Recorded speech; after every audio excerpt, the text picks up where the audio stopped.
அனைவருக்கும் வணக்கம். வெங்கடேச உணவில்லா மருத்துவம், வெங்கடேச விண்வெளி மருத்துவம், வெங்கடேச ஈர்ப்பு விசை மின்சாரம், வெங்கடேச நீர் உட்சுழற்சி இயந்திரம், இப்படியெல்லாம் தொடர்ந்து 17 ஆண்டுகளாக நான் பேசி வருகிறேன். இதை நடைமுறைப்படுத்தி வருகிறேன். தனியாக இருந்து தனிப்பட்ட முயற்சியில் இந்த வெங்கடேச உணவில்லா மருத்துவத்தை பயன்படுத்தி ஒரு 17 ஆண்டுகள் வருவாய் ஈட்டி, அதில் அவர் சொன்ன 2-3 வேளைகளில் அவருடைய புத்தகமான 5ஆம் பதிப்பில் 220ஆம் பக்கம் குருகுல மருத்துவம் வர வேண்டும், ஈர்ப்பு விசை மின்சாரம் வர வேண்டும், பூமியில் சிக்கல் ஏற்படுகின்ற பொழுது விண்வெளியில் தப்பித்து மனிதகுலம் தப்பிக்க வேண்டும் என்பதற்காக கண்டுபிடித்த நீர் உட்சுழற்சி இயந்திரம் வர வேண்டும் என்றெல்லாம் அவர் பதிவு செய்தார். ஆக அந்த அறவழியில் வருவாய் ஈட்டி ஏறத்தாழ புரிந்து கொண்ட 98 பேர் தப்பித்து கொண்டார்கள். புரியாத இருக்கிறவர்கள் 2 பேர் இறந்துதான் போகிறார்கள்.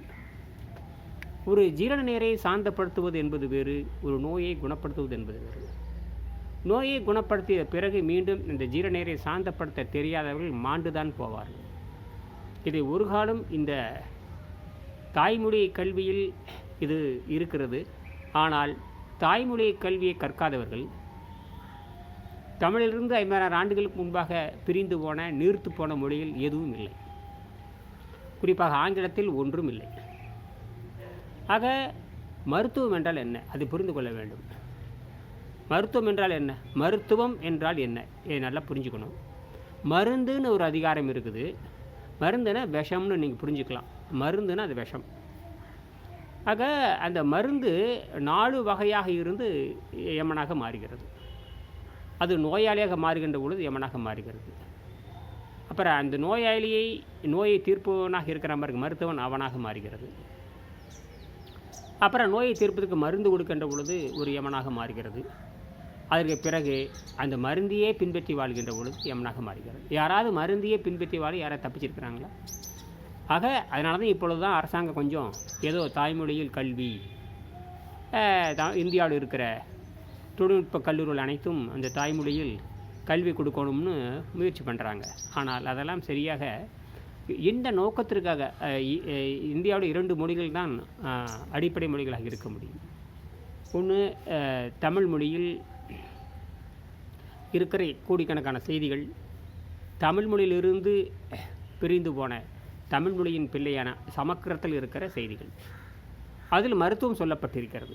பதஞ்சலி என்பவர் அதை அந்த ஒரு 195 பாடலை பதிவு செஞ்சிருக்கிறார். திருமூலர் கிட்டத்தட்ட ஏறத்தாழ 3000 பாடலை பதிவு செய்திருக்கிறார். இதெல்லாம் ஒரு பக்கம் இருக்கட்டும். இதெல்லாம் அவர்கள் அந்த ஜீரண நீரை எப்படி சாந்தப்படுத்துவது என்று சொன்னார். ஆக இயற்கை சட்டத்தை புரிந்து கொள்வதற்கு திருக்குறள் நமக்கு தேவை. அது இயற்கை சட்டத்தை புரிந்து கொள்வதற்கு திருமந்திரம் நமக்கு தேவை. அறிவியலை புரிந்து கொள்வதற்கு திருக்குறள் ஏராளமான அறிவியல் இருக்கின்றன. ஒரு 50,000 ஆண்டுகளாகவே கல் தோன்றி மண் தோன்ற காலத்தே முன் தோன்றி மூத்த குடியில் ஏறத்தாழ ஒரு 20,000த்துக்கு மேற்பட்ட சிந்தனைகள் இருக்கின்றன. குறைஞ்சபட்சம் 20,000 சிந்தனைகள் இருக்கின்றன. அதில் செயல் வடிவப்படுத்தக்கூடியது பார்த்திங்கன்னா ஒரு 1000 செயல்படுத்த முடியும். நான் சிலதை மட்டும் செயல்படுத்தியிருக்கிறேன்.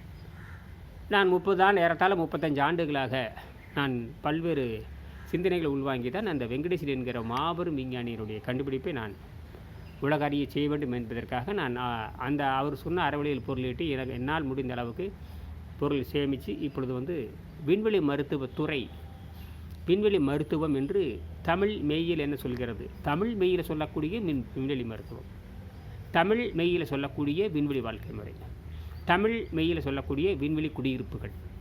ஆக முழுக்க இது ஐரோப்பிய நாகரிகத்தை சார்ந்த விண்வெளி குடியிருப்பு அல்ல. ஐரோப்பிய தத்துவத்தை சார்ந்த விண்வெளி மருத்துவம் அல்ல.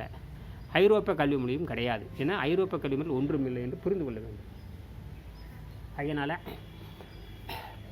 இந்த நாம் ஒன்றும் தெளிவாக புரிந்து கொள்ள வேண்டும். நோயற்ற வாழ்வும் குறைவற்ற செயலும் என்று சொல்லுகின்ற பொழுது நாம் கொஞ்சம் சிந்திக்க வேண்டும். நோயற்ற வாழ்வுனா என்ன? நோயற்ற வாழ்வுனாவே பல்வேறு சிந்தனைகள் நம்ம சிந்திக்க வேண்டியது இருக்குது. நோயற்ற வாழ்வுனா என்ன? அதுக்கு எப்படி வாழ்வது? இப்போ ஆங்கில மருத்துவத்துக்கும் நோயற்ற வாழ்வுக்கும் சம்மந்தம் இருக்கா? ஆங்கில மருத்துவத்துக்கும் நோயற்ற வாழ்வுக்கும் சம்மந்தம் இருக்கா?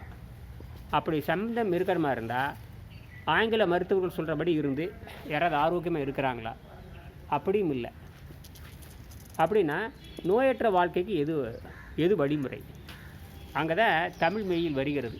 உலகத்தினுடைய முதல் மொழி, அனைவரும் கற்றுக்கொள்ளக்கூடிய மொழி, நுடிநாக்கில் அசைவிலே அனைத்து தத்துவங்களையும் பேசக்கூடிய மொழி. இப்படி எண்ணற்ற செய்திகளை நாம் அதில் பதிவு காண முடியும். இப்பொழுது வெங்கடேச மருத்துவத்தை பின்பற்றி நாம் எப்படி நாம் வாழ்வது? திருவள்ளுவர் இயற்கை சட்டத்தை அறிந்து வாழ சொல்கிறார். செயற்கை அறிந்த கிடைத்தும் இயற்கை அறிந்து செயல்கிறார். ஆக வரம்பு குறைவாக இருந்தாலும் செலவு அதிகமாக இல்லாதபடி பார்த்து கொள்ள வேண்டுங்கிறார். ஆனால் நமக்கு என்ன பண்ணுறான்? மனம்ங்கிற விபச்சாரியானவள் ஒரு உணவு குறைவாக இருந்தால் போதும் என்று இந்த ஜீரநீர் சொல்லுகிறது. குறைவாக இருந்தால் போதுமே அப்படின்னு இந்த ஜீரநீர் சொல்லுகிறது. என்னுடைய அரை திறன் இவ்வளோ தான் இருக்கிறது, என்னுடைய பிரிக்கும் திறன் இதை தான் இருக்கிறது, நீ குறைந்த அளவு அனுப்பினால்தான் நான் என்னுடன் இருக்கிற இயற்கையாக சுரக்கிற அந்த விஷநீரை வைத்துக்கொண்டு நீ சாப்பிட்ட உணவு விலங்குகள் வெளியேற்ற முடியும் என்றெல்லாம் சொல்லுகிறது. ஆனால் மனம் என்கிற விபச்சாரி, நான் பலமுறை அந்த மனம்ங்கிற விபச்சாரியோடு சண்டை போட்டு கொண்டு தான் அந்த உணவு பழக்கத்தை எதிர்த்து நான் ஒரு உணவை சாப்பிடுகின்ற பொழுது உடம்பு சிதைந்து போகிறது. ஒரு உணவை சாப்பிடுகின்றது செல்கள் சிதைந்து போகிறது. ஒரு உணவை சாப்பிடுகின்ற பொழுது ஜீரநீர் ஒரு மந்தம் ஏற்படுகிறது. ஒரு உணவை சாப்பிடுகின்ற பொழுது வேகமாக இயங்குகின்ற உடலானது நின்று போகிறது. நன்கு அமைதியாக இருக்கிற சுவாசம் தாறுமாக ஓடுகிறது. அமைதியாக இருக்கிற ரத்தம் தாறுமாக போடுகிறது. தூய்மையாக இருக்கிற ரத்தம் கெட்டு போய்விடுகிறது. இப்படியெல்லாம் இந்த உணவு பழக்கம் மிக கொடுமையாக நம்மளை சீரழிக்கிறது. அதனால தான் doctor Arnold Leffert vitality does not depend directly and primarily upon ஃபுட்டும்பார். விட்டலிட்டின்னா ஒரு ஆரோக்கியம். இந்த ஆரோக்கியம் என்பது நேரடியாகவும் மறைமுகமாகவும் உண்ணும் ஆகாரத்தை பொறுத்ததல்ல. புரியுதுங்களா? உண்ணும் ஆகாரத்தை பொறுத்ததில்லை. அது எப்படி அந்த உணவு பழக்கத்தை நம்ம மாற்றி அமைப்பது? ஆரோக்கியங்கிறது ரொம்ப எளிமையானது. ஆரோக்கியம் என்பது ரொம்ப சுலபமானது. ஆரோக்கியம் என்பது உலகத்தின் மூலமொழியான தமிழ் மொழியில் இருக்கிறது என்று புரிந்து கொள்ள வேண்டும். சரி, அப்படி தமிழ் மொழி என்ன சொல்கிறது? 30 உயிரெழுத்து 12 மெய்யெழுத்து 18 இது தகுதி போதும். 33 ஒலிக்குறிப்புகள் இருக்கின்றன. 33 ஒலிக்குறிப்பு இருக்கிற ஒரு மொழி தான் வாழும். அப்படி பார்த்திங்கன்னா நாம் மொழிபெயர்த்து தமிழ் எல்லாம் சேர்த்திட்டோம். இனிமேல் நமக்கு சப்தங்களுக்காகத்தான், ஏதாவது ஓசைகளுக்காக சப்தங்களுக்காக தமிழிலிருந்து பிறந்த தமிழர்களால் உருவாக்கிய அந்த ஷாஜஹான்னு சொல்ல முடியல, அதை எடுத்துக்கொள்ளலாம். அந்த ஓசை நாயை வேண்டும் என்பதற்காகவும் அந்த சப்தங்கள் வேண்டும் என்பதற்காகவும் நாம் பயன்படுத்தலாம்.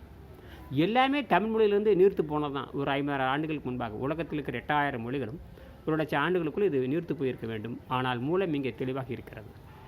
தமிழுக்கு எல்லாத்துக்கும் வேர்ச்சொல் உண்டு. தமிழுக்கு எல்லாத்துக்கும் பொருள் உண்டு. ஒற்றை எழுத்தில் பொருள் இருக்கிறது. ஒற்றை எழுத்திலே ஆ என்று சொன்னால் அதில் பல பொருள் இருக்கிறது. ஆ என்று சொன்னால் அதில் பல பொருள் இருக்கிறது. இ என்று சொன்னால் பல பொருள் இருக்கிறது. ஈ என்று சொன்னால் பல பொருள் இருக்கிறது. உ என்று சொன்னால் பல பொருள் இருக்கிறது. ஊ என்று சொன்னால் பல, இப்படியெல்லாம் சொல்லிகிட்டே போகிறான். அப்போ ஒரு எழுத்து சொல்லி இவ்வளோ பொருள் இருக்கிறது. ஆக இதெல்லாம் அறிவியல். இயற்கை மெனக்கெட்டு இந்த மொழியை உருவாக்கி இருக்கிறது. விலங்கிலிருந்து தான் அந்த சப்தங்கள் வருகிறது. பறவைகளிலிருந்து சப்தம் வருகிறது. விலங்காக மாறுகின்ற பொழுதுதான் அந்த ஒலிக்குறிப்புகள்லாம் அது வெளிப்படுத்துகிறது. பயத்தின் காரணமாக, அச்சத்தின் காரணமாக, புரிதலின் காரணமாகலாம் அந்த விலங்குகள் ஆ என்றும் உ என்றெல்லாம் அது சொல்லுகிறது. நாம் மட்டும்தான் வாயை மூடுவோம், வாயை மூடுவோம். இந்த ஆ உ இம், இந்த இம் அப்படிங்கிற சத்தமெல்லாம் பார்த்திங்கன்னா திருநெல்வேலியில் இன்னும் சொல்லுவாங்க. இம், ஆம், போம், வரும் அப்படின்னு சொல்லுவாங்க. இப்படியெல்லாம் இந்த மொழியானது ஒவ்வொரு மாவட்டத்துக்கும் ஒவ்வொரு வகையான ஒலிக்குறிப்புகள் இருக்கின்றன. அத்தனை தமிழ் தான். இப்படி பார்த்திங்கன்னா எனக்கு தெரிஞ்சது பார்த்திங்கன்னா 32 மாவட்டம்னு வச்சுக்கோங்க. 32 தனித்தன்மையான தமிழ் இருக்குதுன்னு சொல்லலாம். தமிழ் ஒன்று தான், ஆனால் அந்தந்த மாவட்டத்துக்கு தகுந்த மாதிரி அந்த அழகாக அது மாறுகிறது. இப்படித்தான் சிதையாமையே தமிழ் சிதையாமல் வளர்ந்து தான் கொண்டிருக்கிறதே தவிர ஒரு நாள் தமிழ் சிதைந்து போகவில்லை. தமிழ் கோடிக்கணக்கான கலைச்சொற்கள் இருக்கின்றன. இப்போ புது புது கலைச்சொற்கள் உருவாக்கிட்டே வர முடியும். எலக்ட்ரானிக் முன்னையும் சொல்ல முடியும். இப்பொழுது தாய்மொழியில் கல்வி வேண்டும் என்று சொல்கிறாங்க. ஏன்னா தாய்மொழியில் சிந்திக்க மறந்தவர்கள் தான் இந்த இந்தியான ஒரு கட்டமைப்பு உருவாகின்ற பொழுது தாய்மொழியை மறந்து விட்டார்கள். கல்வி என்றால் என்ன? இயற்கை சட்டத்தை புரிந்து கொள்வது. கல்வி என்றால் என்ன? தாய்மொழியின் மூலமாக இயற்கை சட்டத்தை புரிந்து கொள்வது. இயற்கை சட்டத்தை புரிந்து கொண்டு கருவிகள் செய்வது. இயற்கை சட்டத்தை புரிந்து கொண்டு கருவி செய்வது. வாழ்க்கைக்காக கருவிகள் செய்வது, வெளிச்சத்துக்காக கருவிகள் செய்வது, ஓட்டத்திற்காக கருவிகள் செய்வது, குடி ஏறுவதற்காக கருவிகள் செய்வது, அமைதியாக இருப்பதற்காக கருவிகள் செய்வது, அப்புறம் ஒரு நோயை குணமாக்குவதற்கான கருவி செய்கிறது என்று 1,00,000 வகையான கருவிகள் மனிதன் செய்து பார்த்துருக்கிறான்.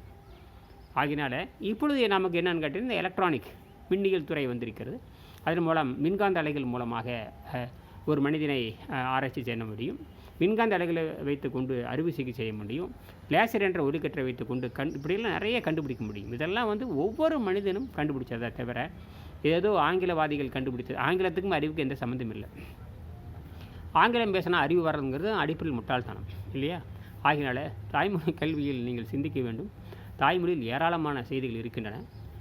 நாம் இந்த விண்வெளி மருத்துவத்தில் இருக்கிற தத்துவமேன்னு கேட்டிங்கன்னா, இந்த தமிழ் மெய்யில் கூறுகின்ற விண்வெளி மருத்துவம் தனிமையில் இருக்க வேண்டும். இன்றைக்கி விண்வெளி மருத்துவத்தில் பார்த்திங்கன்னா, விண்வெளி பயிற்சியில் பார்த்திங்கன்னா, மேலை நாட்டில் விண்வெளி பயிற்சியில் நம்ம ஒரு மனிதனை தனிமையில் இருக்க சொல்லுவாங்க. உலர் வளங்களை கொடுத்து இருக்க சொல்லுவாங்க. குறைந்த உணவில் கொடுத்து இருக்க சொல்லுவாங்க. சுவாசத்தை கட்டுப்படுத்தி இருக்க சொல்லுவாங்க. இப்படி பல்வேறு கடுமையான சோதனைகள், வெப்பத்தில் இருக்கணும், குளிர்ச்சியில் இருக்கணும், தண்ணியில் இருக்கணும், மூழ்கணும், எந்திரிக்கணும், இப்படி பல பயிற்சிகள் கொடுத்ததுக்கப்புறம் தான் அவங்க விண்வெளி பயிற்சிக்கெலாம் போகிறாங்க. கிட்டத்தட்ட யோக நிலையில் என்னென்ன இருக்கோ அத்தனை செய்கிறாங்க. சுவாசத்தை பண்ண முடியும், அப்புறம் உணவு பழக்கத்தை குறைக்க முடியும், குளிர்ச்சியில் இருக்க முடியும். அப்படிலாம் பார்த்திங்கன்னா இந்த நாளமில்லா சுரப்பிக்கு வேலை கொடுக்கறது, இப்படியெல்லாம் அது பல்வேறு கட்டமாக இருக்கிறது. அதனால் இந்த விண்வெளி மருத்துவம் தன்னை தகவமைத்துக் கொள்கிறது. எந்த சூழலிலும் இந்த மனிதகுலம் இறந்து போகக்கூடாது என்பதற்காக இயற்கை உள்ள ஒரு ஆண்ட்ராய்டு ஃபோன் மாதிரி உள்ள எல்லா செய்திகளும் வச்சுருக்குது. நல்லா புரிஞ்சுக்கணும். மீண்டும் அடுத்த பதிவு. நன்றி.